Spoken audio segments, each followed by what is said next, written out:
My name is Jessica Martinez. I'm 28 years old, a graphic designer living in downtown Austin, Texas, and 6 months ago, I thought I understood what family loyalty meant. I thought I knew my place in our tight-knit Mexican-American household, where Sunday dinners were sacred and family always came first. I thought my parents, Robert and Linda Martinez, were the kind of people who'd never betray their children's trust. I was wrong about everything. Before we jump back in, tell us where you're tuning in from.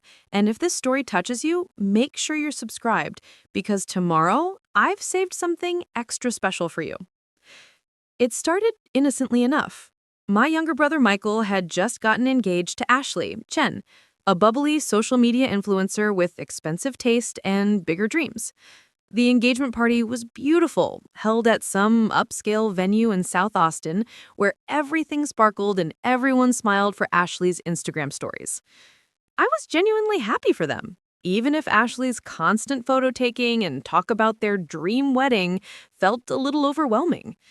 Michael seemed over the moon, and seeing my baby brother so in love made my heart warm.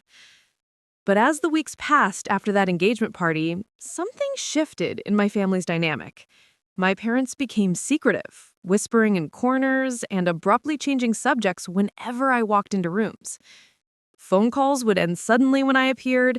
My mother, who usually shared every detail of her day with me, became evasive about simple questions. My father, normally the most straightforward man I knew, started avoiding eye contact during our conversations. The inheritance from my grandfather Eduardo should have been a blessing. When he passed away 6 months ago, he left behind a substantial estate that was supposed to be divided equally between Michael and me. Grandpa Eduardo had been explicit about this in conversations throughout his life.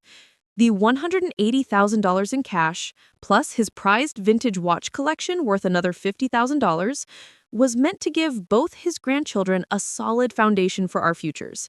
He'd worked his entire life as a master carpenter, saving every penny he could to leave something meaningful behind for us. I'd planned to use my portion to finally start my own design agency, something I'd dreamed about since college. The money would cover startup costs, equipment, office space for the first year, and give me the cushion I needed to build a client base without starving. Michael had talked about using his share for a down payment on a house, somewhere Ashley could create the perfect home she constantly pinned on Pinterest. Everything seemed perfectly planned, perfectly fair. The first real warning sign came during what should have been a routine family dinner at my parents' house in Cedar Park. We were gathered around the familiar oak table that had hosted thousands of meals throughout my childhood, the same table where Grandpa Eduardo used to tell us stories about building houses with his bare hands and saving every dollar to create a better life for his family. The conversation naturally drifted to wedding planning, as it had every Sunday for the past month. Ashley was gushing about the venue she'd found in the hill country, a luxury resort that looked like something out of a fairy tale magazine. She scrolled through photos on her phone, showing us infinity pools and marble ballrooms and sprawling gardens perfect for her Pinterest-worthy ceremony. The excitement in her voice was infectious, and I found myself genuinely caught up in her enthusiasm, despite my usual preference for simpler celebrations. Michael sat beside her, his arm wrapped around her shoulders, nodding enthusiastically at every detail she described. The DJ she wanted, the florist who specialized in exotic orchids, the photographer who'd shot celebrity weddings in Los Angeles. Each vendor she mentioned seemed more expensive than the last, but Michael just smiled and assured her they'd make it work somehow. My mother was unusually quiet during this conversation, picking at her enchiladas instead of joining in the excited chatter that wedding planning usually inspired in her.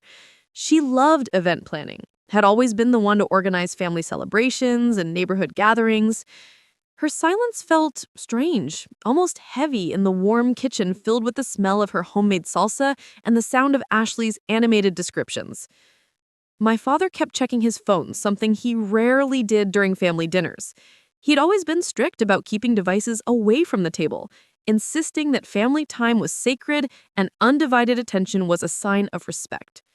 Yet, there he was, glancing at the screen every few minutes, with an expression I couldn't quite read. Worry, maybe. Or guilt. When Ashley mentioned the catering costs alone would run close to $30,000 for the guest list they'd compiled, I nearly choked on my agua fresca. I tried to keep my expression neutral, but the number seemed astronomical for a couple just starting their lives together. Michael worked in sales at a tech startup, making decent money, but nothing that would support such extravagant expenses. Ashley's influencer income was sporadic at best, dependent on brand partnerships that came and went unpredictably. I glanced at my parents, expecting them to share my concern about the financial implications of such an elaborate celebration. Instead, I caught them exchanging a look that made my stomach twist with unease. It wasn't the worried expression of parents concerned about their son's financial decisions. It was something else entirely. Something that looked almost like relief mixed with determination. The conversation continued around me, but I found myself studying my family's faces instead of listening to Ashley's detailed descriptions of hand-calligraphed invitations and imported Italian linens. Something was happening beneath the surface of this cheerful wedding planning discussion that made the familiar warmth of my childhood kitchen feel suddenly cold and unfamiliar. After dinner, as I helped my mother clear the dishes while Ashley and Michael continued their wedding planning in the living room, I'd tried to probe gently about the wedding expenses. The cost seemed overwhelming for a young couple, and I wondered if my parents were feeling pressured to contribute more than they could afford to this elaborate celebration. My mother's response was sharp and immediate, cutting off my concerns before I could fully voice them. She insisted that everything was under control, that Michael and Ashley had it all figured out, and that I shouldn't worry about finances that weren't my responsibility. Her tone carried an edge I'd rarely heard before, defensive and almost aggressive in a way that felt completely unlike her usual nurturing demeanor. When I pressed a little further, mentioning that perhaps a simpler celebration might be more practical for a couple just starting their lives together. Preparing and narrating this story took us a lot of time, so if you are enjoying it, subscribe to our channel. It means a lot to us. Now back to the story. Father joined the conversation from the doorway. His voice carried the same defensive edge as my mother's, dismissing my concerns with an authority that felt forced rather than natural. They both insisted that Michael deserved the wedding of his dreams, that families should support each other's happiness without question, and that some things were more important than practical financial considerations. The conversation ended abruptly when Michael and Ashley announced they were leaving, Ashley bubbling with excitement about venue visits planned for the following weekend. The hugs goodbye felt normal on the surface, but I noticed my parents seemed eager to see everyone go, almost rushing through the usual extended farewells that typically characterized our family gatherings. Driving back to my downtown loft that night, I couldn't shake the feeling that something fundamental had shifted in my family's dynamic. The defensive reactions to my innocent questions, the secretive glances between my parents, the rush to end conversations that touched on wedding finances, it all felt wrong in a way I couldn't articulate but couldn't ignore. I'd grown up in a family where money discussions were common and open.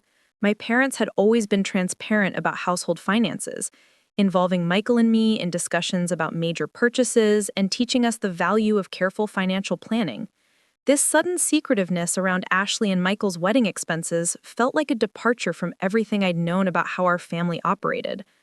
The weeks that followed that dinner brought more subtle changes that accumulated into a growing sense of unease. My mother, who usually called me several times throughout the week to chat about work and life and random observations, became sparse in her communication. When we did talk, conversations felt stilted and careful, as if she was consciously avoiding certain topics or weighing her words more carefully than usual. My father, typically enthusiastic about my design work and always asking to see my latest projects, seemed distracted during our conversations. His questions felt perfunctory rather than genuinely interested, and I noticed he often checked his phone or found reasons to cut our conversations short. These were small changes, barely noticeable individually, but together they created a pattern that made me feel increasingly disconnected from my own family. Michael himself seemed different too, though in ways that were harder to define. He'd always been the more carefree of the two of us, quick to laugh and slow to worry about practical concerns, but lately he seemed almost giddy with excitement about wedding plans, discussing expensive details with a confidence that didn't match his actual financial situation.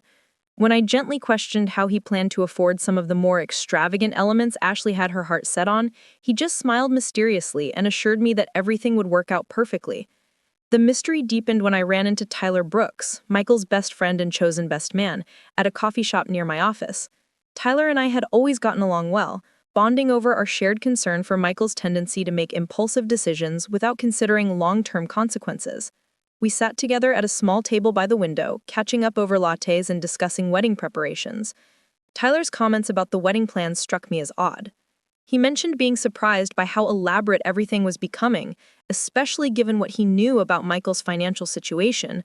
But when he started to express concerns about the costs involved, he stopped mid-sentence, looking almost embarrassed.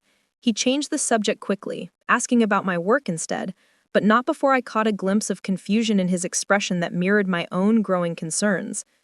The conversation with Tyler planted a seed of suspicion that I tried to dismiss but couldn't entirely ignore. If Michael's closest friend was surprised by the wedding expenses, if he'd started to voice concerns before catching himself, what did that suggest about the source of funding for this elaborate celebration? The puzzle pieces weren't forming a clear picture yet, but they were definitely not fitting together in the way I'd expected. It was during this period of growing unease that I realized I hadn't heard anything concrete about the inheritance distribution since Grandpa Eduardo's funeral 6 months earlier. The initial grief had consumed us all for weeks afterward, and practical matters like estate settlement had seemed secondary to processing our loss and supporting each other through the difficult transition. But now, as I reflected on the timeline, I realized that the shift in my family's behavior roughly coincided with when the estate matters should have been finalized. Grandpa Eduardo had always been meticulous about his finances, keeping detailed records and working with the same lawyer for decades to ensure his affairs were in order. The settlement process should have been straightforward and complete by now. I found myself thinking more frequently about those inheritance funds and how they might fit into the puzzle of Michael's sudden financial confidence. The timing felt too coincidental to ignore, but I pushed away the suspicious thoughts that crept into my mind. My parents would never manipulate inheritance funds without discussing it with both beneficiaries. They'd raised us to value honesty and fairness above all else. The idea that they might be involved in something deceptive felt impossible to reconcile with everything I knew about their character. Yet the nagging suspicion persisted, growing stronger with each secretive glance between my parents and each conversation that ended abruptly when I entered the room. Something was happening in my family, something that involved money and secrecy and carefully managed information. I just couldn't figure out what it was or how deeply it might affect my own future plans. The breaking point came when Ashley posted a series of Instagram stories showcasing the wedding venue they'd finally booked. The resort looked even more luxurious than the photos she'd shown us weeks earlier, with sweeping views of the hill country and amenities that screamed expensive exclusivity. The caption mentioned a guest list of over 200 people, a weekend-long celebration with multiple events, and details that suggested a budget far beyond what any reasonable person would expect a young couple to afford independently. Watching those Instagram stories from my desk at Creative Solutions, I felt a chill that had nothing to do with the office air conditioning. The puzzle pieces that had been floating around in my mind for weeks suddenly started clicking together in a pattern that made my stomach drop. Celebration that seemed financially impossible, and the inheritance that had never been formally discussed or distributed. I stared at my computer screen, Ashley's smiling face frozen in a video showcasing the resort's infinity pool, and felt the first real wave of suspicion wash over me. Could my parents have made decisions about the inheritance without consulting me? Could they have chosen to fund Michael's dream wedding instead of honoring Grandpa Eduardo's intention to provide equally for both his grandchildren? The thought felt like a betrayal of everything I believed about my family, but it was the only explanation that made sense of all the strange behavior I'd witnessed over the past several weeks. I closed my laptop, my hands shaking slightly as the implications of this possibility began to sink in. If my suspicions were correct, then the foundation for my own future plans had been swept away without my knowledge or consent, sacrificed to fund a celebration that would be over in a single weekend. I needed answers, and I needed them immediately. The uncertainty was eating away at my ability to focus on work, to maintain normal relationships, to plan for a future that might look completely different than I'd imagined. But getting those answers would require confronting my family directly, asking questions that might destroy the trusting relationships we'd built over a lifetime, and potentially uncovering a betrayal that would change everything forever. As I sat in my office that afternoon watching the Austin skyline through my window and trying to process the possibility that my own parents might have deceived me about something so fundamental, I realized that my comfortable assumptions about family loyalty and honesty were about to be tested in ways I'd never imagined possible. And review the public records related to Grandpa Eduardo's estate. These records would show whether the estate had been settled, how assets had been distributed, and whether all legal requirements had been followed. Most importantly, they would reveal whether I had actually received my inheritance or whether something else had happened to those funds. I accepted his offer gratefully, though the prospect of uncovering the truth filled me with as much dread as relief. David promised to have preliminary information within a day or two, cautioning me that the full picture might take longer to develop depending on what the initial records revealed. He also advised me to avoid confronting my family until we had concrete facts, warning that premature accusations could complicate any legal remedies that might become necessary. The afternoon back at the office was even more difficult than the morning had been. Every phone notification made my heart race, wondering if it might be David with preliminary findings. I found myself checking my email obsessively, refreshing my inbox every few minutes, even though I knew he'd said it would take at least a day to gather initial information. The uncertainty was consuming my ability to focus on anything else. That evening, I decided to drive past the wedding venue Ashley had showcased on Instagram, telling myself I was just curious about the location, but knowing deep down that I was looking for more evidence to support or dismiss my growing suspicions. The resort was even more impressive in person, sprawling across acres of pristine hill country landscape with the kind of luxurious amenities that commanded premium pricing. I parked in the visitor lot and walked through the main lobby, pretending to be a potential client interested in event spaces. The resort staff were happy to provide information about wedding packages, and the numbers they quoted made my heart sink. Even the most basic ceremony and reception package for 200 guests would cost well over $100,000, and that didn't include extras like photography, flowers, music, or the elaborate details Ashley had been discussing with such excitement. Driving home that night, I felt a growing certainty that my worst fears were about to be confirmed. There was simply no way Michael and Ashley could afford this level of celebration on their combined incomes, and the timing of everything was too coincidental to ignore. My parents' behavioral changes had begun right around when the inheritance should have been distributed, and Michael's confidence about wedding funding had emerged at exactly the same time.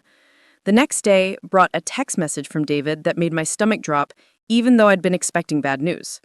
He'd found some preliminary information and wanted to meet as soon as possible to discuss what he'd discovered. The tone of his message was professional but urgent, suggesting that whatever he'd found was significant enough to warrant immediate attention. We met at his law office this time, in a conference room that felt formal and intimidating compared to our casual lunch the day before. David had several documents spread across the table, official-looking papers with court seals and legal letterhead that immediately made the situation feel more real and more serious than our previous conversation. The information David had gathered painted a picture that was even worse than I'd imagined. Grandpa Eduardo's estate had indeed been settled 4 months earlier, with all assets distributed according to what appeared to be a legitimate will. However, the distribution had not been equal between Michael and me, as I'd always understood it would be.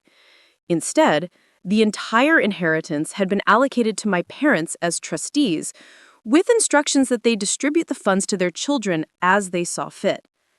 David explained that this type of arrangement wasn't necessarily unusual, particularly in families where parents wanted to maintain some control over how inheritance money was used by younger beneficiaries. However, he emphasized that the trustee arrangement created a legal obligation for my parents to act in good faith and distribute the funds according to Grandpa Eduardo's known intentions, which everyone agreed had been equal division between his grandchildren. The most disturbing revelation was that David had found evidence suggesting the inheritance funds had already been spent. Bank records associated with the estate showed large transfers that coincided with deposits into accounts linked to various wedding vendors. The money that was supposed to provide for my future had been used to pay for venue deposits, catering advances, and other expenses related to Michael and Ashley's elaborate celebration. David stressed that he needed more time to gather complete documentation and verify the details of what appeared to be a serious breach of fiduciary duty. However, the preliminary evidence suggested that my parents had used their position as trustees to redirect my inheritance toward Michael's wedding expenses without my knowledge or consent. If his suspicions proved correct, they had violated both the legal terms of the trust arrangement and the fundamental fairness that Grandpa Eduardo had intended. The legal implications of the situation were complex and potentially devastating for my family relationships. David explained that I would have grounds for a lawsuit to recover my portion of the inheritance, but that such action would almost certainly result in serious criminal charges for my parents if the evidence supported the breach of trust that appeared to have occurred. The money had been spent on non-recoverable expenses, meaning that getting my inheritance back might require forcing my parents to liquidate their own assets or face other severe financial consequences. I left David's office feeling like my entire world had shifted beneath my feet. The family I trusted implicitly had betrayed that trust in the most fundamental way possible, stealing my future to fund my brother's dreams while lying to my face about their actions. The inheritance that was supposed to give me the foundation to start my own business had been spent on flowers and photographers and food that would be consumed and forgotten within a single weekend. The drive home was a blur of anger and grief and disbelief. I'd suspected something was wrong, but the reality was so much worse than anything I had imagined. My parents hadn't just hidden information from me or made questionable financial decisions on my behalf. They had systematically deceived me while stealing money that legally and morally belonged to me, then continued lying even as I'd started asking direct questions about wedding expenses and inheritance distributions. That night, I sat in my downtown loft trying to process the magnitude of what I'd learned and decide what to do next. David had advised me to avoid confronting my family until he could complete Investigation and we could determine the best legal strategy for recovering my inheritance. But the thought of sitting through another family dinner, pretending everything was normal while knowing what my parents had done, felt impossible to bear. I found myself wondering how long they'd planned this deception, whether they'd made the decision to redirect my inheritance before or after Grandpa Eduardo's death. Had they discussed it between themselves, weighing the value of funding Michael's dream wedding against honoring their father's intention to provide equally for both grandchildren? Had they convinced themselves that my successful career meant I needed the money less than Michael did? Or had they simply prioritized his happiness over basic fairness and honesty? The questions multiplied without answers, each one adding to my growing anger and sense of betrayal. Michael's confident discussions about wedding expenses now took on a different meaning, suggesting he'd known about the funding source all along. Ashley's elaborate plans and expensive dreams had been enabled by money stolen from my future, and neither she nor Michael had questioned where the resources were coming from or whether they had a right to use them. The most painful realization was that my parents had looked me in the eye repeatedly over the past months, accepting my congratulations on Michael's engagement and my excitement about wedding planning, all while knowing they'd betrayed my trust in the most fundamental way possible. They'd allowed me to continue making plans based on inheritance money that no longer existed, let me dream about starting my own business while knowing they'd eliminated the financial foundation that would make those dreams possible. Sleep was impossible that night. I alternated between rage at the deception and grief over the loss of both my inheritance and my faith in my family's integrity. The apartment that had always felt like a peaceful refuge now seemed small and confining, filled with reminders of the modest lifestyle I'd accepted while saving money and waiting for the inheritance that would let me take bigger risks with my career. By morning, I'd made a decision that felt both necessary and terrifying. I was going to confront my parents directly, armed with the information David had uncovered, and determined to get the full truth about what they'd done and why they'd chosen to betray my trust so completely. The conversation would almost certainly be explosive and potentially destroy my relationship with my family forever. But continuing to pretend ignorance felt impossible now that I knew the scope of their deception. I called in sick to work, knowing I wouldn't be able to concentrate on client projects while preparing for the most difficult conversation of my life. Instead, I spent the morning organizing my thoughts and rehearsing what I would say, trying to find words that would convey my anger and hurt without immediately escalating the situation into a screaming match that would solve nothing. The plan was to drive to my parents' house in Cedar Park that afternoon before Michael got off work and before Ashley could arrive to continue wedding planning discussions. I wanted to speak with my parents alone, to give them the opportunity to explain their actions without the additional complication of having the beneficiaries of their deception present during the confrontation. David had advised me to record the conversation if possible, explaining that any admissions my parents made could be important if legal action became necessary. The thought of secretly recording my own family felt like another betrayal, but I understood the practical necessity of protecting myself legally given the seriousness of what they'd done. As I prepared to leave for Cedar Park, my phone buzzed with a text message from Michael that made my heart race with renewed anger. He was asking if I wanted to come to dinner that night to celebrate another wedding planning milestone, mentioning that he and Ashley had finalized the menu with the caterer and wanted to share their excitement with the whole family. The casual tone of his message, the assumption that I'd be thrilled to celebrate progress funded by my stolen inheritance, felt like salt in a wound that was already raw and painful. I didn't respond to Michael's text, knowing that any reply I crafted in my current emotional state would reveal more than I was ready to share. Instead, I gathered my purse and car keys, took a deep breath to steady my nerves, and headed out to confront the people who'd raised me to value honesty and fairness while systematically violating both principles in service of their own agenda. The drive to Cedar Park had never felt longer, each mile bringing me closer to a conversation that would forever change my relationship with my parents and potentially tear apart the family structure that had defined my entire life. I rehearsed different approaches in my mind, trying to find the right balance between assertiveness and restraint, between demanding answers and maintaining enough composure to actually get useful information from the confrontation. By the time I pulled into my parents' driveway, my hands were shaking and my heart was pounding, but my resolve was stronger than ever. I'd spent too many sleepless hours wondering and worrying and imagining the worst. It was time to get the truth, no matter how painful it might be, and start figuring out how to rebuild my life around the reality of what my parents had done to me. Part 6 to 9: Escalating Violations and Discovery. Walking up the familiar stone pathway to my childhood home, I noticed details that had escaped my attention during previous visits over the past few months.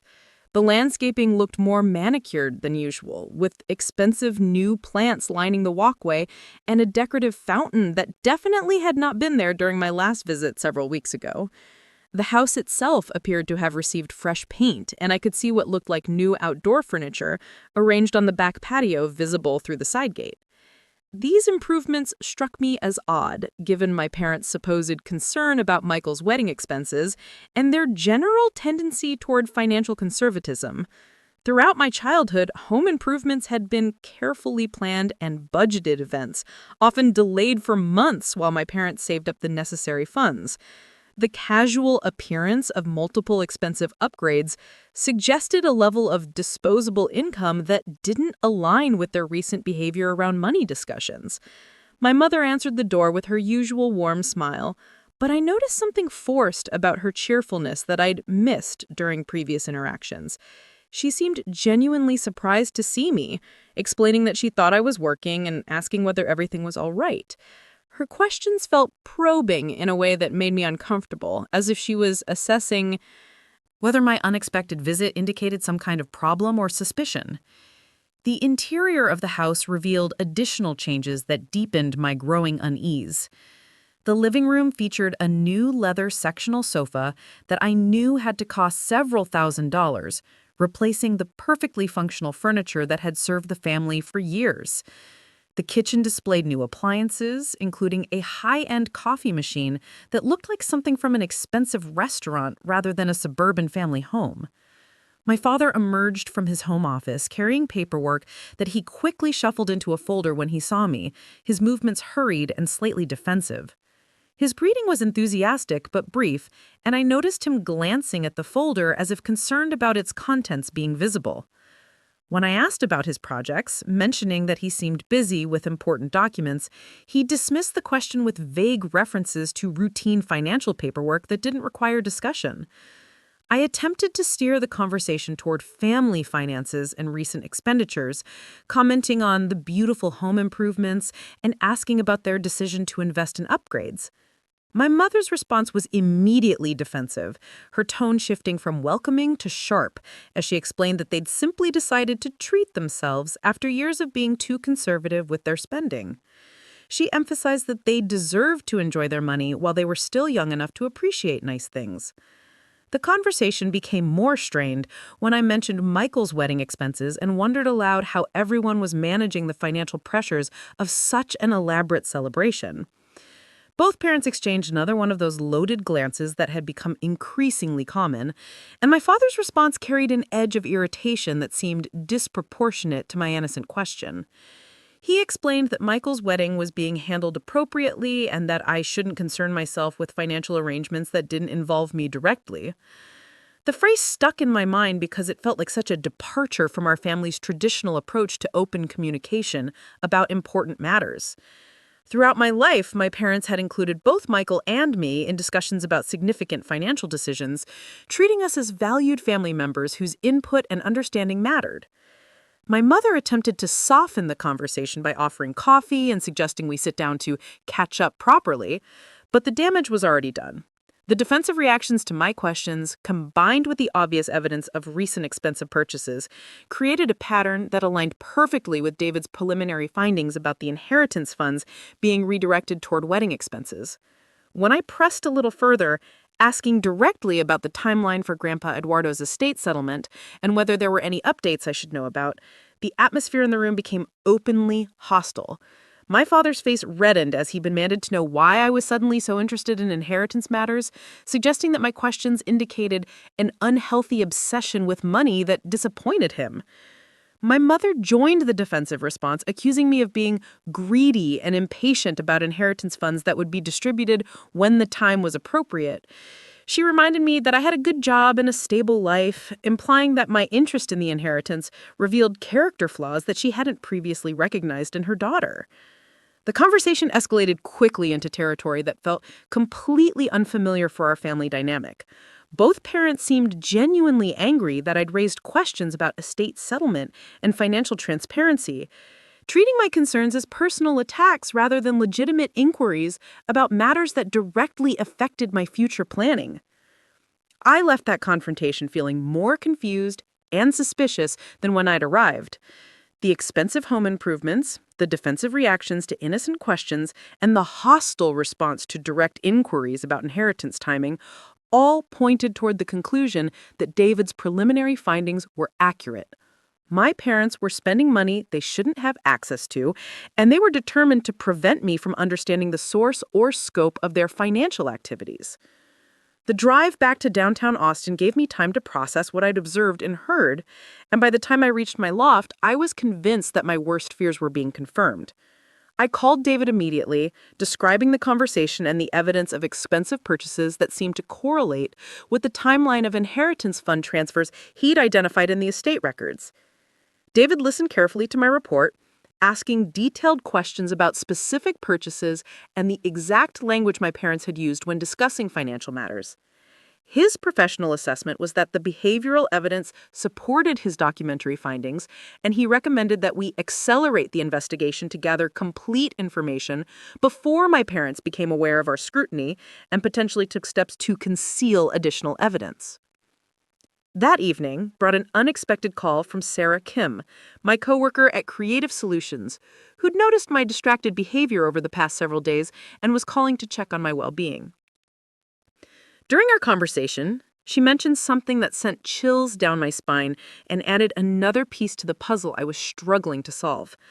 Sarah explained that she'd recently run into Ashley Chen at a high-end boutique in South Austin, where Ashley was shopping for what she described as her trousseau, the collection of clothing and accessories she was assembling for her honeymoon and early married life. Sarah had been impressed by the designer labels and expensive items Ashley was considering, noting that the total cost of her purchases would have exceeded most people's monthly salary. What made Sarah's observation particularly significant was Ashley's casual mention that she didn't need to worry about budget constraints because Michael's family had been incredibly generous about wedding expenses. Ashley had specifically stated that Michael's parents were covering all wedding costs and had encouraged the couple to create the celebration of their dreams without concern for financial limitations.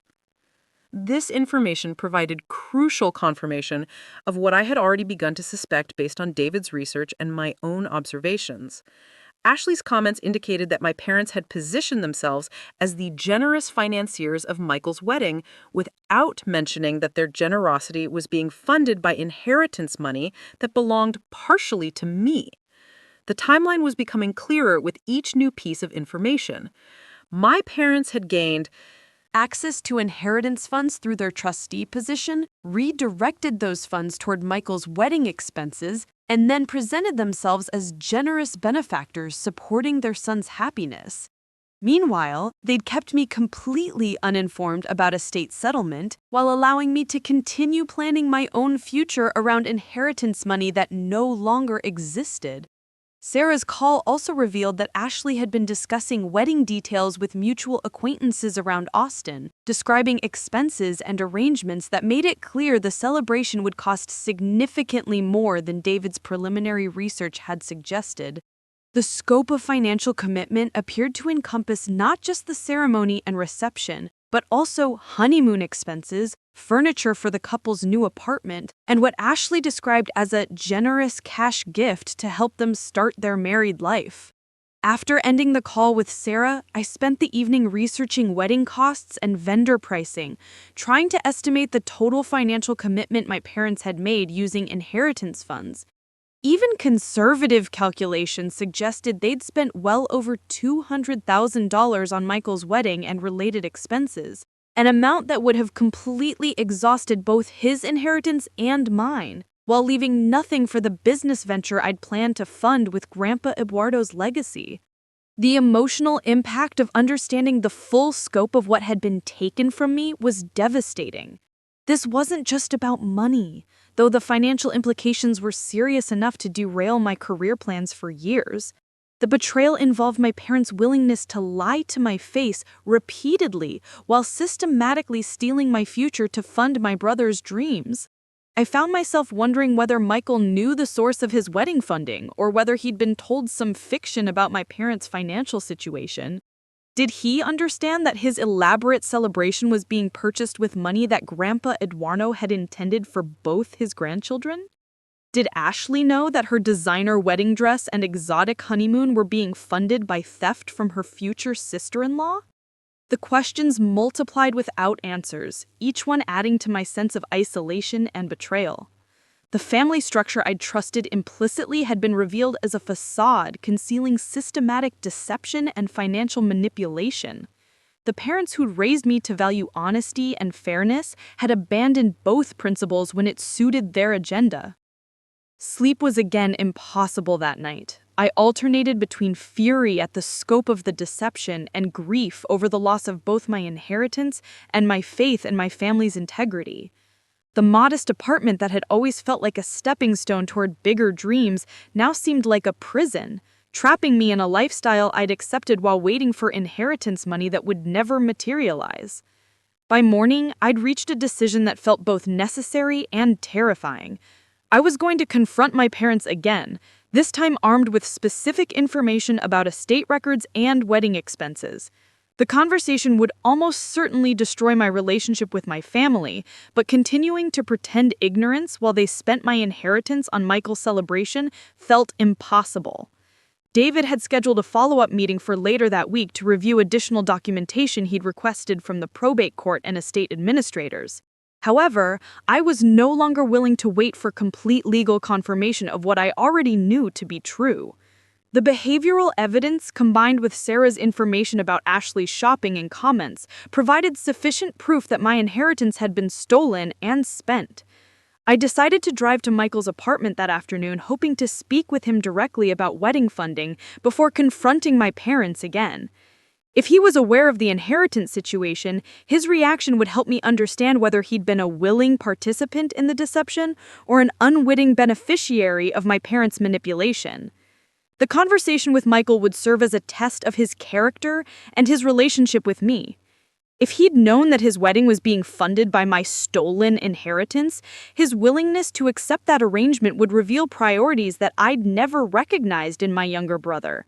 If he'd been kept ignorant of the funding source, his reaction to learning the truth would indicate whether our sibling relationship could survive the revelation of what our parents had done. Michael's apartment complex was one of those trendy South Austin developments that catered to young professionals with expensive tastes and lifestyle aspirations that exceeded their actual incomes. The complex featured amenities like a resort-style pool, fitness center, and community spaces designed to create an upscale living experience for residents willing to pay premium rent for the privilege of living there. I found Michael's unit and knocked on the door, unsure whether he'd be home during the late afternoon, but hoping to catch him before Ashley arrived for another evening of wedding planning. When he answered the door, his surprise at seeing me was genuine, and his invitation to come inside carried the warmth that had always characterized our sibling relationship. The interior of Michael's apartment revealed additional evidence of recent expensive purchases that aligned with the timeline of inheritance fund distributions. New furniture filled the living room, including pieces that I recognized from high-end stores where I had browsed, but never seriously considered purchasing given their cost. The kitchen displayed appliances and gadgets that seemed more appropriate for a gourmet chef than a young man who'd previously survived on takeout and frozen meals. Michael offered me a beer and settled onto his new leather couch with the relaxed confidence of someone whose financial worries had recently disappeared. When I complimented him on the apartment improvements and asked him about his decision to invest in such expensive upgrades, his response revealed a casualness about money that contrasted sharply with his previous budget-conscious lifestyle. He explained that he'd decided to treat himself to some nice things in preparation for married life, wanting to create a comfortable home environment that Ashley would enjoy. When I pressed him about the source of funding for such significant purchases, his answer was vague but telling, referencing family support and good fortune that had made the improvements possible. The conversation took a more serious turn when I asked directly about wedding expenses and how he was managing the financial pressures of such an elaborate celebration. Michael's response was confident and somewhat dismissive, assuring me that everything was under control and that I shouldn't worry about it. Financial arrangements that didn't concern me directly. His choice of words echoed my father's language from our recent confrontation, suggesting that my parents had coached both Michael and each other on how to respond to questions about wedding funding. The coordinated responses indicated a level of planning and preparation that made their deception feel more calculated and deliberate than I'd previously imagined. When I mentioned my concern about the inheritance settlement and asked whether he'd received any documentation about estate distributions, Micah's demeanor shifted noticeably. He became evasive and uncomfortable, avoiding eye contact and changing the subject to wedding planning details that he claimed required immediate attention. His reaction confirmed my growing certainty that he was aware of the inheritance situation and his role in the financial arrangements my parents had created. The conversation continued for another hour, but Michael's responses became increasingly guarded and defensive, suggesting that he understood the implications of my questions and was unwilling to provide honest answers about what he knew. Leaving Michael's apartment, I felt a profound sense of loss that extended beyond the stolen inheritance to encompass my relationship with my brother and my faith in my family's fundamental honesty. The evidence was overwhelming that my parents had systematically deceived me while redirecting my inheritance toward Michael's wedding expenses, and his reaction suggested that he'd been a willing participant in, or at least aware beneficiary of, their manipulation. The final piece of evidence arrived the next morning in the form of an email from David containing additional documentation he'd obtained from the probate court. The record showed a clear timeline of inheritance fund transfers that corresponded exactly with wedding vendor payments, home improvement expenses, and other purchases that benefited Michael and my parents, while leaving me completely excluded from estate distributions. David's analysis concluded that my parents had violated their fiduciary duties as trustees and had essentially stolen my inheritance to fund expenses that served their own agenda, rather than honoring Grandpa Eduardo's intention to provide equally for both grandchildren. The documentation provided sufficient evidence for both civil recovery actions and potential criminal charges, depending on how I chose to proceed with addressing the betrayal. Armed with complete information about the scope and timeline of my parents' deception, I was finally ready for the confrontation that would determine whether my family relationships could survive the truth, or whether I'd need to build a new life independent of people who'd proven willing to steal my future for their own purposes. The conversation would be the most difficult of my life, but the alternative of continuing to live with the knowledge of their betrayal while pretending ignorance felt impossible to bear. Parts 10 through 14. The final confrontation and resolution. The morning I decided to end the charade arrived with thunderstorms rolling across the hill country, matching the turbulent emotions that had kept me awake most of the night. I'd spent hours reviewing David's documentation, studying bank records and estate transfers until the numbers blurred together into an undeniable pattern of systematic theft. The evidence was overwhelming, comprehensive, and legally bulletproof. My parents had stolen $180,000 of inheritance money, plus the value of Grandpa Eduardo's watch collection, using their position as trustees to redirect every penny toward Michael's wedding extravaganza. I called my parents that morning, my voice steady despite the storm of emotions churning beneath the surface. I told them I needed to speak with them immediately about important family matters that couldn't wait for our usual Sunday dinner. My mother's voice carried a nervous edge as she agreed to the meeting, and I could hear her whispering urgently to my father in the background before hanging up the phone. David had advised me to record the conversation using my smartphone, explaining that any admissions they made could be crucial if criminal charges became necessary. The thought of secretly recording my own parents felt like another betrayal layered on top of everything they'd done to me, but I understood the legal necessity of protecting myself given the magnitude of their deception. I drove to Cedar Park through sheets of rain that seemed appropriate for the destruction I was about to unleash on my family relationships. The familiar neighborhood looked different somehow, as if the knowledge of my parents' betrayal had changed my perception of everything connected to our shared history. The house where I'd grown up, where I'd learned values of honesty and fairness that my parents had abandoned when it suited their purposes, now felt like foreign territory. My parents were waiting in the living room when I arrived, seated on their expensive new furniture, with expressions that attempted casualness but couldn't hide underlying anxiety. My mother offered coffee and small talk about the weather, but I cut through her nervous chatter with a directness that immediately changed the atmosphere in the room. I pulled out my phone and placed it on the coffee table between us, announcing that I was recording our conversation for legal purposes. The color drained from both their faces as I explained that I had complete documentation of their theft of my inheritance and their systematic deception over the past several months. My father started to object, but I continued speaking over his protests, my voice gaining strength as I laid out the evidence David had compiled. The bank record showed $180,000 transferred from estate accounts directly to wedding vendors, home improvement contractors, and Michael's personal accounts. The timeline corresponded exactly with their claims about losing money to bad investments and their sudden appearance at my apartment claiming homelessness. Every expensive purchase they'd made, every wedding detail Ashley had flaunted on social media, every improvement to their house and Michael's lifestyle had been funded by money that legally belonged to me. My mother attempted to interrupt with tears and explanations about family loyalty, claiming they'd only wanted to ensure Michael's happiness and that I would have received my share eventually. Her performance felt calculated and manipulative, designed to evoke sympathy rather than address the fundamental violation of trust they'd committed. When I pressed her to explain why eventually meant after my money had been spent on someone else's dreams, she couldn't provide a coherent answer. My father took a different approach, becoming angry and defensive about my accusations and demanding to know how I'd obtained such detailed records, explaining that he believed the probate court was completely confidential. Obtained private financial information. His outrage at being caught felt more genuine than my mother's tears, revealing the entitlement that had allowed him to rationalize stealing from his own daughter. When I explained that estate records were public documents available to beneficiaries, his anger turned to panic as he realized the legal implications of what they'd done. The conversation became increasingly heated as I demanded explanations for specific transactions and timelines. Why had they chosen to fund Michael's wedding with my inheritance money instead of their own savings? When had they decided to lie to me about losing their house and needing temporary shelter? How long had they planned to continue the deception while watching me make career decisions based on inheritance money that no longer existed?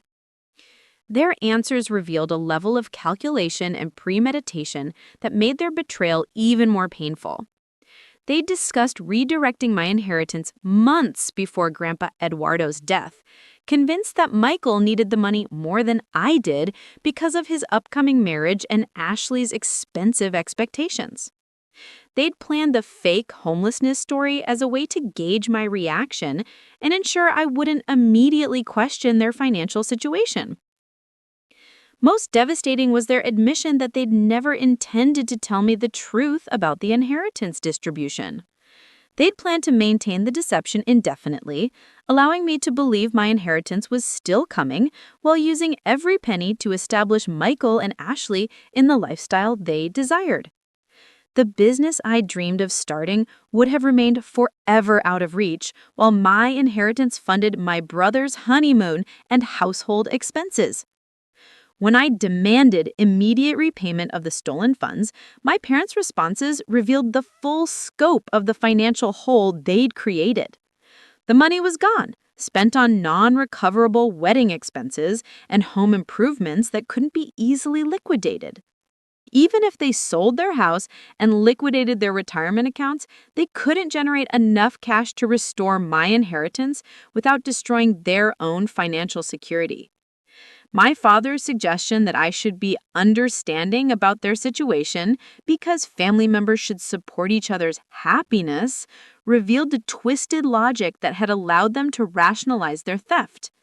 In his mind, my successful career and independent lifestyle meant I didn't deserve equal treatment compared to Michael's need for wedding funding and financial support in starting his marriage.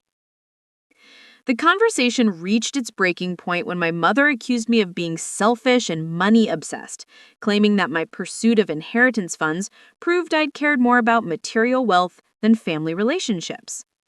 Her attempt to frame me as the villain in a situation where they'd stolen my future felt like the final insult layered on top of months of systematic deception. I stood up from the expensive couch they'd purchased with my money and delivered the ultimatum that would end our family relationship forever. They had 48 hours to develop a concrete plan for returning my inheritance, including timeline and payment method, or I would file both civil and criminal charges for theft and breach of fiduciary duty. David had assured me that the evidence would support both types of legal action and that their trustee status actually made their crime more serious rather than providing protection. My parents' reactions to this ultimatum revealed their true priorities. Instead of accepting responsibility for their actions and attempting to make restitution, they became defensive and accusatory, blaming me for threatening legal action against my own family. Their focus remained on protecting themselves from consequences rather than addressing the harm they'd caused or the trust they violated. I left their house that afternoon knowing I would never return as their daughter. The people who'd raised me to value honesty and fairness had revealed themselves as thieves and liars, willing to destroy my future for their own agenda. The family structure that had defined my entire life was revealed as a facade that would crumble the moment their deception was exposed. The 48-hour deadline passed without any communication from my parents, confirming that they had no intention of voluntarily returning my stolen inheritance or accepting responsibility for their actions. David filed the civil lawsuit that afternoon, seeking full restitution plus damages for the business opportunities I'd lost while believing inheritance funding would be available. The criminal complaint followed 3 days later after David consulted with the district attorney's office about the strength of our evidence and the public interest in prosecuting financial crimes against family members. The prosecutor was particularly interested in the case because it involved elderly estate funds and trustee abuse, issues that affected many families dealing with inheritance disputes. Michael's reaction to learning about the legal actions revealed the final piece of his character that I'd hoped never to discover. Instead of expressing shock or concern about our parents' criminal behavior, he was angry that I'd involved lawyers and threatened family members with prosecution. His primary concern was protecting the wedding funding and ensuring that legal complications didn't interfere with his celebration plans. When I explained that his wedding was being funded by money stolen from my inheritance, his response was that I should be happy to contribute to his happiness and that family members should make sacrifices for each other's important life events. His sense of entitlement matched our parents' twisted logic, confirming that he'd been a willing participant in the deception rather than an innocent beneficiary. Ashley's reaction was equally revealing of her character and priorities. When confronted with evidence that her dream wedding was funded by theft, her concern was whether legal complications would force them to cancel or downsize their celebration. She showed no remorse about benefiting from stolen money and no understanding of how her expensive expectations had motivated the crime. They could maintain steady employment despite their advanced age and criminal convictions. Michael and Ashley's wedding proceeded on a dramatically reduced scale, funded by personal loans and family contributions from Ashley's relatives, who were shocked to learn about the inheritance theft. The elaborate hill country resort celebration became a modest ceremony at a local church, followed by a simple reception that bore no resemblance to the Instagram-worthy extravaganza Ashley had originally planned. The criminal charges resulted in probation for both parents, community service requirements, and permanent criminal records that would affect their employment prospects and social standing. The judge's comments during sentencing focused on the particular betrayal involved in stealing from one's own child, and the abuse of trustee responsibilities that had made their crime possible.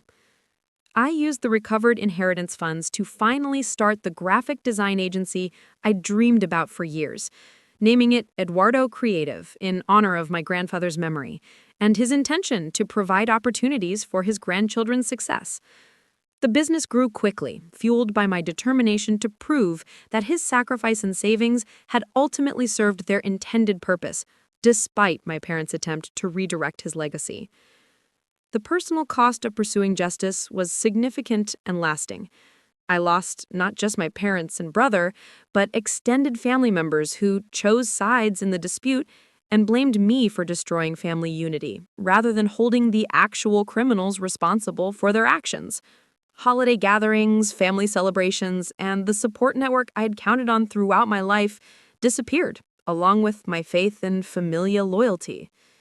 Sarah Kim and other close friends provided emotional support during the legal proceedings and the difficult process of rebuilding my life around the reality of family betrayal. Their loyalty and understanding helped fill some of the void left by the loss of biological relatives who had proven unworthy of trust or respect. David became not just my attorney, but a valued friend who understood the complexity of pursuing justice against family members while protecting myself from further exploitation. His guidance helped me navigate both the legal system and the emotional challenges of holding loved ones accountable for serious crimes. The final resolution came 18 months after I had first discovered the theft, when the last settlement payment was made and my legal obligations to my former family were complete. I had recovered most of my stolen inheritance, established a successful business, and learned painful but valuable lessons about the difference between biological relationships and genuine family bonds. Looking back on the experience from the perspective of my thriving design agency, I understood that Grandpa Eduardo's legacy had ultimately served its intended purpose, despite my parents' betrayal. His careful savings and planning had provided the foundation for my professional success, even though the path to that success had been more complicated and painful than he'd ever intended. The inheritance theft had taught me that family loyalty must be mutual to have meaning, and that trust once broken through criminal deception could never be fully restored. I had learned to value relationships based on character and integrity rather than blood connections, and to protect myself from people who viewed my success as a resource to be exploited for their own purposes. Michael and Ashley's marriage faced financial pressures from the beginning due to the reduced wedding budget and personal loans they'd undertaken to fund their celebration. Their relationship struggled under the stress of debt and reduced lifestyle expectations, leading to separation within 2 years and divorce proceedings that consumed whatever remaining financial resources they'd managed to accumulate.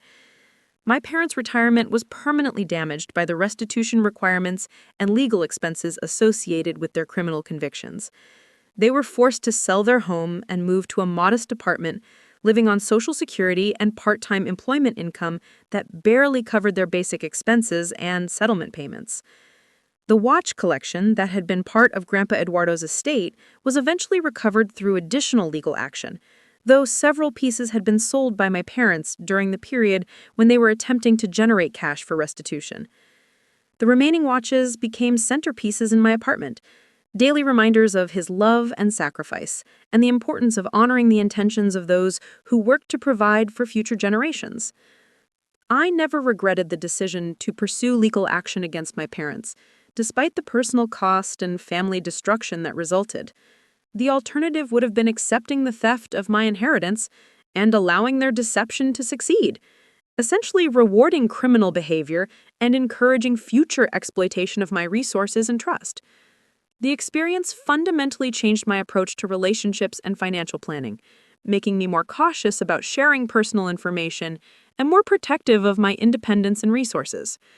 I learned to value self-reliance and to be skeptical of people who approached me with financial needs or requests for support that seemed disproportionate to their circumstances. 5 years later, Eduardo Creative had grown into a respected design agency with multiple employees and high-profile clients throughout Austin and beyond. The success I had built using my recovered inheritance funds had exceeded my original dreams and provided financial security that no one could steal or manipulate for their own purposes. I had established new traditions and support networks that provided the emotional warmth and celebration that had been lost when my birth family revealed their true character. Friends who shared my values of honesty and mutual respect became my chosen family, creating relationships based on genuine care rather than obligation or exploitation. The story of my inheritance theft and recovery became a cautionary tale that I occasionally shared with other young professionals facing family financial pressures or suspicious requests for support. My experience demonstrated the importance of legal protection and documentation in family financial matters, and the necessity of holding even loved ones accountable when they crossed fundamental boundaries. Grandpa Eduardo's legacy lived on not just in the business success his inheritance had enabled, but in the lessons about integrity and perseverance that his life had taught and that the theft of his gift had reinforced. His careful planning and sacrifice had ultimately provided exactly what he had intended: security and opportunity for his grandchildren's success, despite the criminal interference of people who should have protected his wish, rather than exploited his generosity. The documentation David presented to me that Friday morning was more damning than I'd even imagined possible.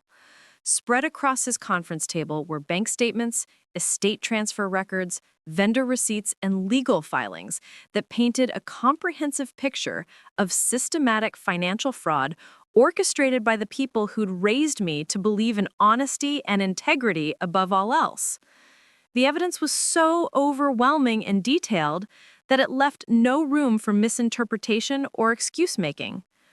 According to the probate records, my parents had been appointed as co-trustees of Grandpa Eduardo's estate, with explicit instructions to distribute assets equally between Michael and me within 6 months of the estate's settlement. Instead of following these legally binding directions, they'd manipulated their trustee authority to redirect my entire inheritance toward Michael's wedding expenses and their own lifestyle improvements. The bank records revealed transfers totaling $847,000 from the estate accounts, far exceeding the $180,000 I'd believed represented the total inheritance value. Grandpa Eduardo had been far more successful in his investments than any of us had realized, accumulating wealth through decades of careful saving and smart financial decisions that he'd never discussed with the family during his lifetime. David explained that my grandfather had intentionally kept the full extent of his wealth private, wanting his grandchildren to develop strong work ethics and independent success before learning about their substantial inheritance. The estate planning documents revealed his hope that the money would serve as a foundation for our adult accomplishments rather than a substitute for personal effort and achievement. My parents had discovered the true value of the estate during the initial trustee meetings and had made calculated decisions about how to use this unexpected windfall for their own purposes. Rather than honoring Grandpa Eduardo's intentions or informing the beneficiaries about the substantial inheritance awaiting them, they'd seen an opportunity to solve Michael's financial challenges and improve their own lifestyle using money that wasn't legally theirs to spend. The vendor receipts David had obtained through legal discovery revealed the scope of expenses they'd funded using my inheritance money. The wedding costs alone exceeded $400,000, covering not just the ceremony and reception, but also Ashley's designer dress collection, a luxury honeymoon in Europe, and what the wedding planner's invoices described as premium upgrades for every aspect of the celebration. Additional funds had been used to purchase Michael and Ashley's new condominium in one of Austin's most exclusive developments, with the down payment and closing costs totaling another $200,000. The remaining inheritance money had funded home improvements for my parents' house, new vehicles for both Michael and themselves, and what appeared to be investment accounts established in Michael's name for his future financial security. David's legal analysis concluded that my parents had committed multiple felonies through their abuse of trustee authority, including theft of estate assets, fraud in their communications with beneficiaries, and breach of fiduciary duty in their handling of inheritance distributions. The evidence would support both civil recovery actions and criminal prosecution, with potential sentences including significant jail time due to the substantial amounts involved. The most devastating revelation was a series of email exchanges between my parents and Michael that David had obtained through the discovery process. These communications, dating back to several months before Grandpa Eduardo's death, showed detailed planning for how they would use inheritance funds to establish Michael's financial future while excluding me from estate distributions entirely. The emails revealed their rationalization for the theft, with repeated references to my successful career and independent lifestyle as evidence that I didn't need inheritance money as much as Michael did. They'd convinced themselves that redirecting my inheritance toward his benefit was actually a form of family equity, balancing what they perceived as advantages I'd received through education and professional success. More disturbing were Michael's enthusiastic responses to their proposals, showing active participation in planning how to spend my inheritance money on his wedding and lifestyle improvements. He'd suggested specific vendors and expenses to be covered using estate funds, demonstrating full knowledge that his financial benefits were coming at the direct expense of my inheritance rights.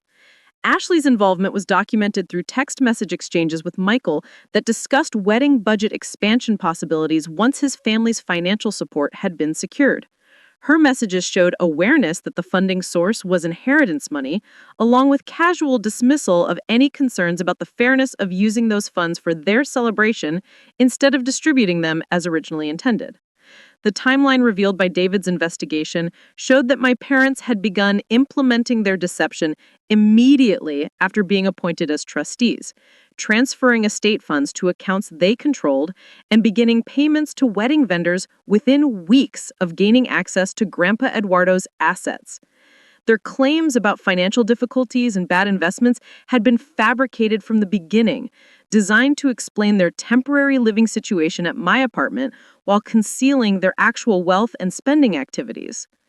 David recommended immediate legal action on multiple fronts, including civil litigation to recover the stolen inheritance funds, criminal complaints to the district attorney's office for prosecution of the theft charges, and emergency court orders to prevent further dissipation of any remaining estate assets.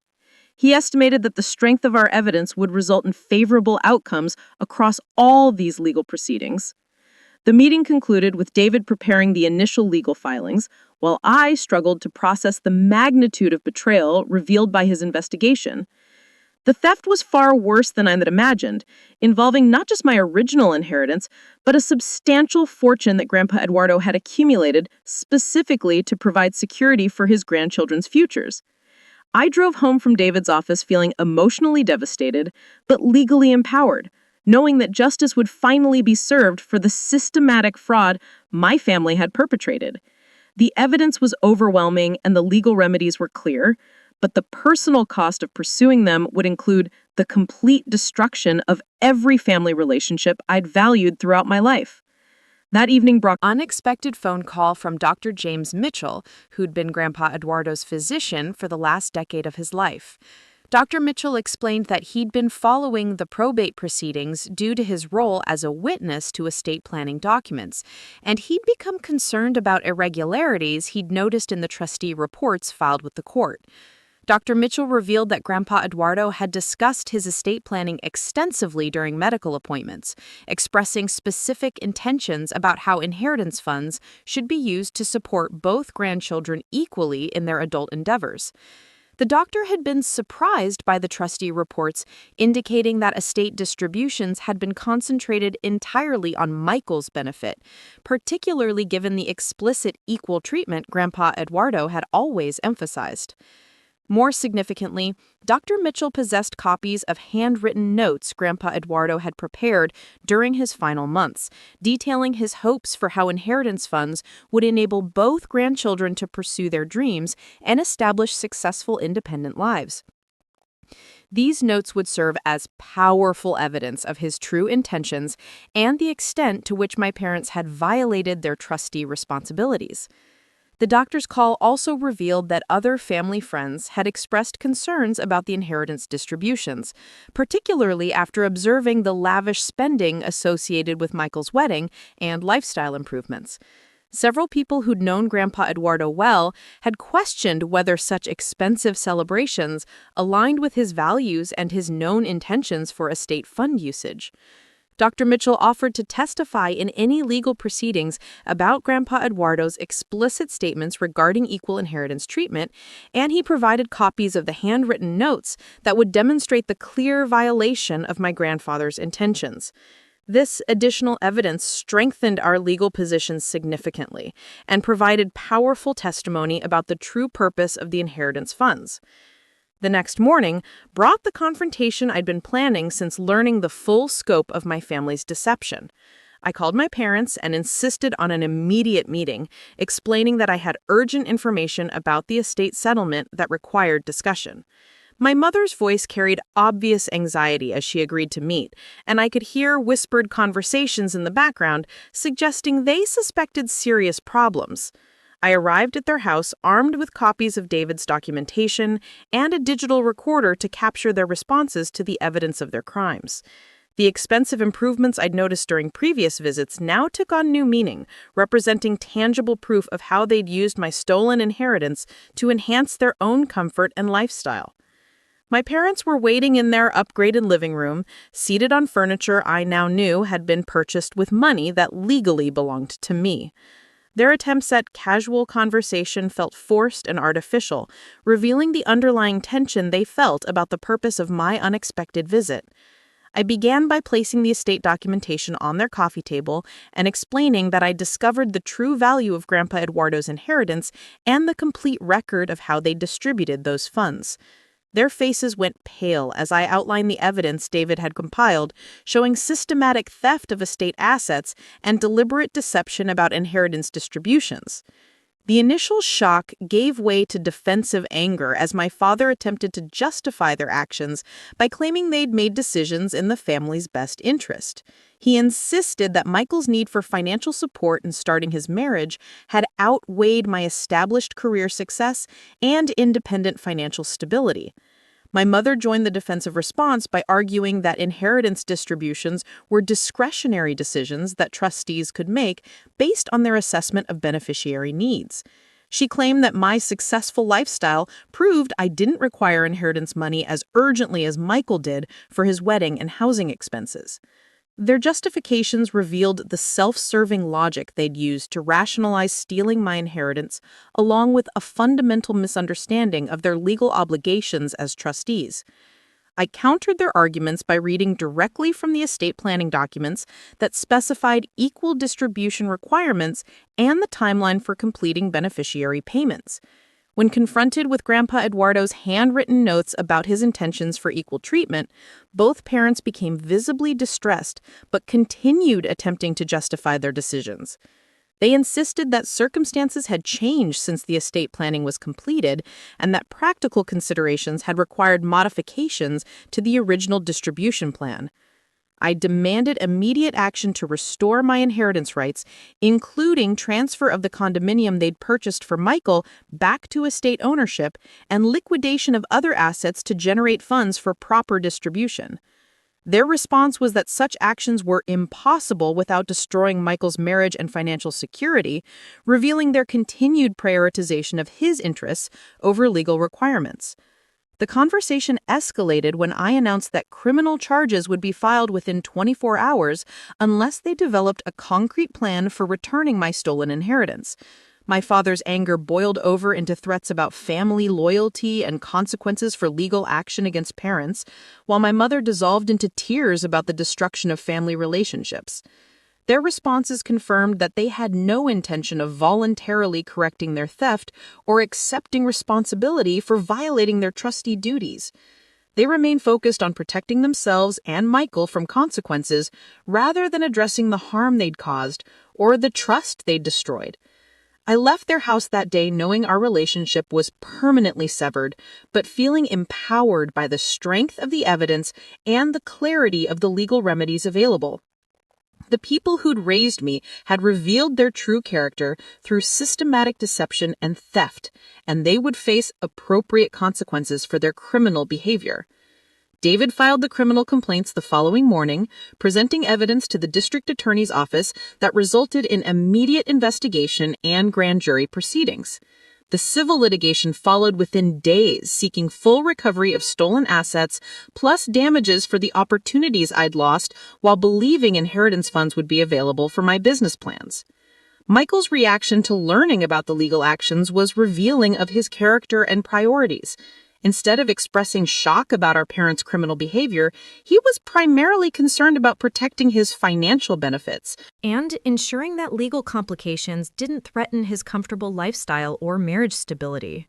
When I explained the evidence of his active participation in planning how to spend my inheritance money, his response was defiant rather than apologetic. He claimed that family members should share resources based on need rather than strict legal requirements, and that my successful career made his access to inheritance funds more appropriate than equal distribution. Ashley's reaction was equally disappointing, focusing entirely on whether legal proceedings would require them to give up their condominium or modify their lifestyle expectations. She showed no remorse about benefiting from stolen money and expressed anger that my legal actions were threatening their financial security. The criminal proceedings moved swiftly due to the overwhelming evidence and my parents' inability to dispute the documentary proof of their theft. They hired expensive criminal defense attorneys who advised plea negotiations rather than trial, recognizing that conviction was virtually certain given the strength of the prosecution's case. The plea agreements ultimately required full restitution of stolen assets, significant jail sentences suspended in favor of probation and community service, and permanent criminal records that would affect their employment and social standing for the rest of their lives. The judge's comments during sentencing emphasized the particular betrayal involved in stealing from one's own child and abusing trustee authority.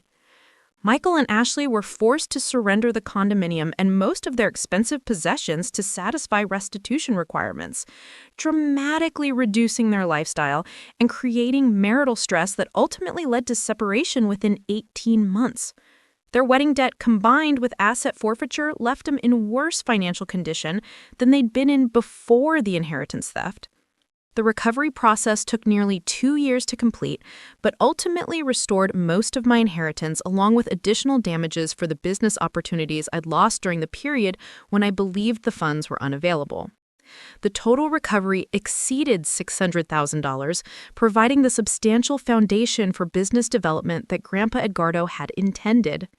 I used the recovered inheritance to launch Edgardo Creative Studio, a full-service design agency that quickly grew to serve high-profile clients throughout Texas and beyond. The business success exceeded my original dreams and provided financial independence that could never be threatened by family manipulation or deception. The personal cost of pursuing justice included the complete loss of my birth family relationships, but also revealed the difference between genuine loyalty and exploitation disguised as family obligation. Friends who supported my decision to hold criminals accountable became my chosen family, providing emotional warmth and celebration based on mutual respect rather than blood connections. Dr. Mitchell became a valued friend and mentor, sharing stories about Grandpa Edgardo's pride in my accomplishments and his hopes for my future success. The doctor's support during the legal proceedings helped me understand that pursuing justice honored my grandfather's memory and intentions rather than betraying family loyalty. Sarah Kim and other colleagues provided professional references and emotional support that helped establish the design agency's credibility and client base. Their loyalty during the difficult period of family destruction demonstrated the value of relationships based on character and integrity rather than obligation or convenience. The legal precedent established by the criminal prosecutions helped other families facing similar trustee abuse, with David using our case as a model for pursuing justice in inheritance theft situations. The publicity surrounding the convictions served as a deterrent to other potential trustee criminals and educated families about the importance of oversight in estate administration. 5 years after the inheritance theft was discovered, Edgardo Creative Studio had become one of Austin's most respected design agencies, with annual revenues exceeding 7 figures and a team of talented professionals who shared my commitment to ethical business practices and client service excellence. The success built using my recovered inheritance funds had exceeded every expectation Grandpa Edgardo could have had for how his careful savings and investments would serve his granddaughter's future. His legacy lived on through the thriving business and the financial security that protected me from ever again being vulnerable to family exploitation or deception. Looking back on the painful experience of discovering and prosecuting my family's crimes, I understood that the inheritance theft had ultimately served as a valuable education about the difference between genuine relationships and manipulative exploitation. The loss of my birth family was devastating, but necessary to protect my future from people who viewed my success as a resource to be exploited rather than celebrated. The criminal convictions and civil recovery had provided complete vindication of my decision to pursue legal justice rather than accepting the theft and deception. The alternative would have been rewarding criminal behavior and encouraging future exploitation, essentially becoming complicit in the violation of Grandpa Edgardo's intentions and my own rights as a beneficiary. The story of my inheritance recovery became a cautionary tale that I occasionally shared with other young professionals facing suspicious family financial requests or pressure to share resources with relatives who seemed to view their success as communal property rather than individual achievement. The experience had taught me to value self-reliance and to be protective of personal information and financial resources, while also demonstrating the importance of legal action when family members crossed fundamental boundaries of honesty and respect. Justice had been served, success had been achieved, and the future was secure from those who would exploit trust for their own benefit. Up next, you've got 2 more standout stories right on your screen. If this one hit the mark, you won't want to pass these up. Just click and check them out.